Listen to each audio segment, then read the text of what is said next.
gente é do segundo ano do ensino médio, curso técnico em agropecuária e FMG Campos Almenada. A gente vai trazer para vocês um vídeo aula sobre radioatividade, a disciplina de Química ministrada pelo professor Glauber Antônio. Radioatividade é um fenômeno químico que resulta da emissão de energia por átomos. Ela é provocada em decorrência da desintegração ou instabilidade de elementos químicos. Dessa forma, um átomo pode se transformar em outro, e quando isso acontece, significa que ele é radioativo. A radioatividade também pode ser aplicada em outras áreas, como no tratamento de um tumor, na conservação de alimentos, na produção de energia e até mesmo na fabricação de armas nucleares. A radioatividade também pode ser aplicada na medicina, nos exames de raio-x. O que acontece nesses exames? A radioatividade atravessa os tecidos do nosso corpo, mostrando os nossos órgãos internos. Agora eu vou falar sobre os elementos radioativos. Aqui a gente tem alguns exemplos deles, que é o urânio, o tório, o polônio, o plutônio, dentre outros. Existem dois tipos de radioatividade, a radioatividade natural e a radioatividade artificial ou transurânica. O que seria a radioatividade natural? A radioatividade natural são os elementos radioativos encontrados na natureza. Alguns exemplos deles é o urânio, o tório e o actínio. Já a radioatividade artificial são os elementos radioativos produzidos artificialmente. Alguns exemplos deles é o iodo 31 e o fósforo 30. Lembrando que os elementos químicos radioativos são encontrados na tabela periódica a partir do número atômico 84. Eu vou falar sobre decaimento radioativo. Decaimento radioativo é quando um isótopo instável tem seu núcleo rompido graças à instabilidade atômica desse núcleo. Primeiro, o que são isótopos? Isótopos são átomos de elemento químico que possuem o mesmo número de prótons, porém ele tem a sua massa atômica com número diferente. Como ocorre o rompimento do núcleo? O rompimento desse núcleo ocorre quando a repulsão dos prótons, o núcleo começa a se expandir para os lados. Ele vai se expandir, eles estão se repelindo tanto que vai chegar uma hora que esse núcleo ele vai se romper ao meio. Bom, para entender o conceito de decaimento radioativo, a gente tem que saber uma coisa, que seria a meia-vida. O que seria a meia-vida? A meia-vida é o tempo determinado em que cada eixo químico deve ser isolado. Não depende da quantidade, a temperatura e a pressão não vai atrapalhar. A gente vai dar um exemplo aqui. Todo elemento químico, cada um tem um tempo certo de decomposição. Um exemplo é o bário. O bário é 142 a sua massa atômica e o tempo de decomposição dele é 6 minutos.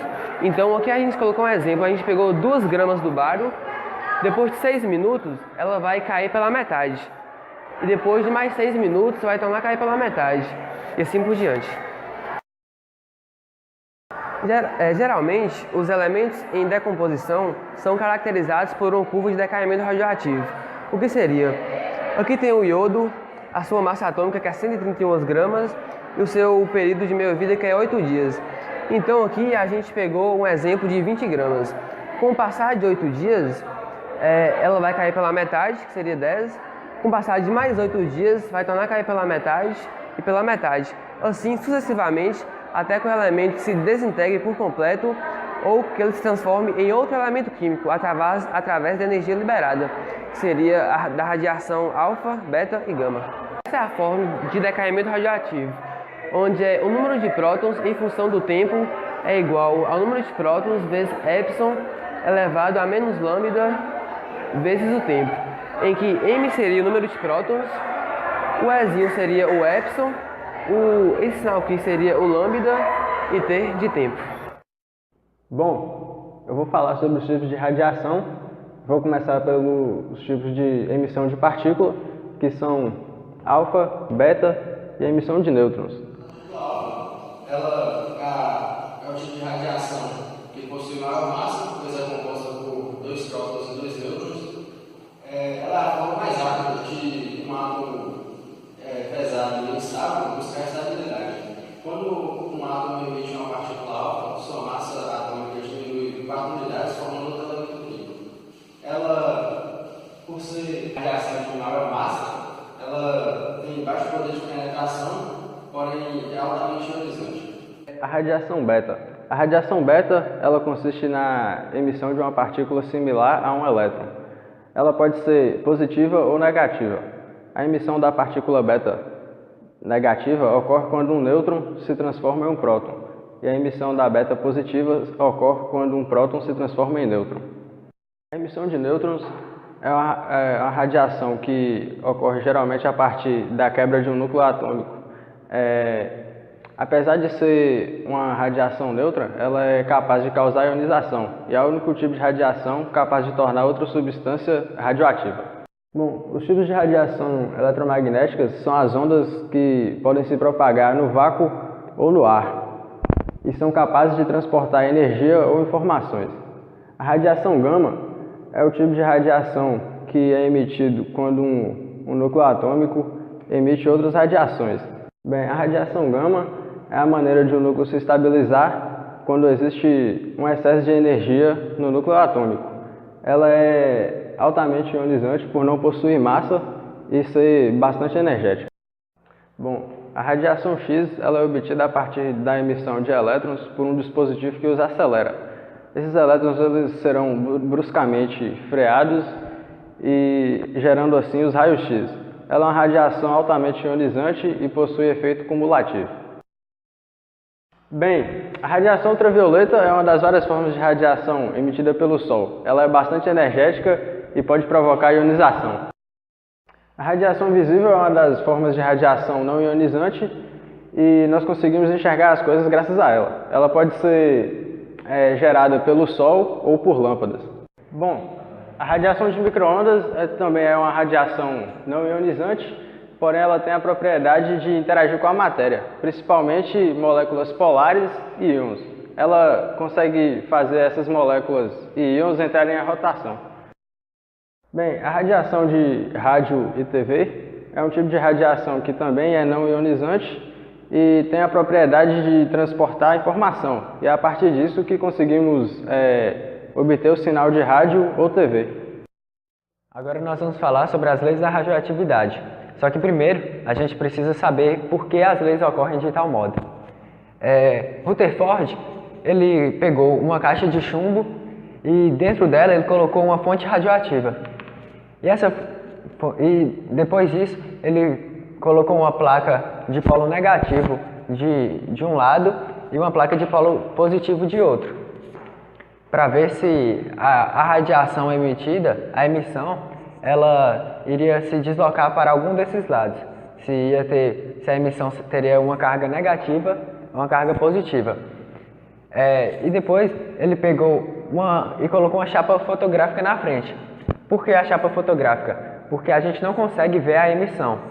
Então ele pegou a chapa fotográfica para ver onde que a emissão iria acontecer, para onde que ela iria.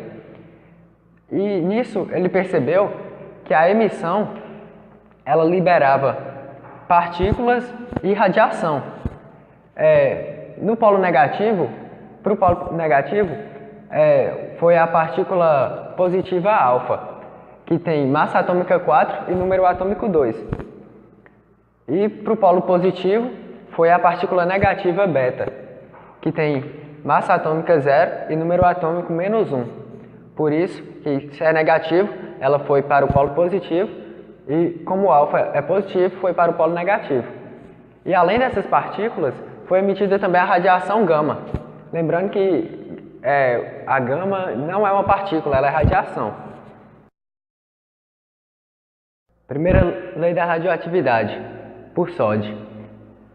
A primeira lei da radioatividade diz que um elemento radioativo, quando libera partícula alfa, ele perde 4 de massa e 2 de número atômico, se tornando em outro elemento. Aqui nós temos como exemplo o tório, de massa atômica 232 e número atômico 90.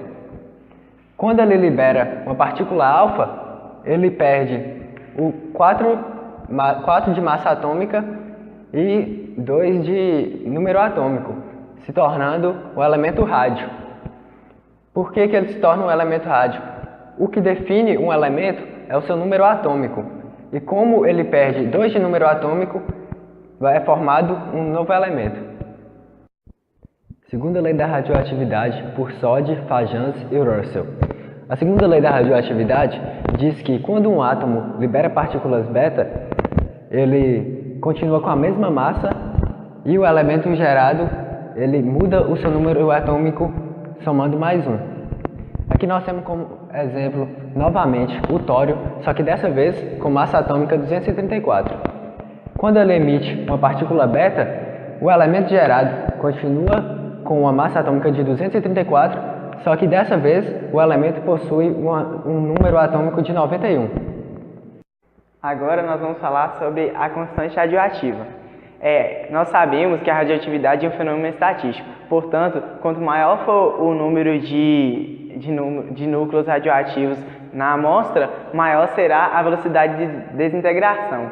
Portanto, a velocidade de desintegração, que é representada pela letra minúscula V, está imediatamente proporcional ao número de núcleos radioativos, representado por N. Então, a gente pode dizer que V é igual a K vezes N, sendo K uma constante radioativa que representa a fração de átomos desintegrados na unidade de tempo. V seria a velocidade de desintegração e N o número de núcleos radioativos.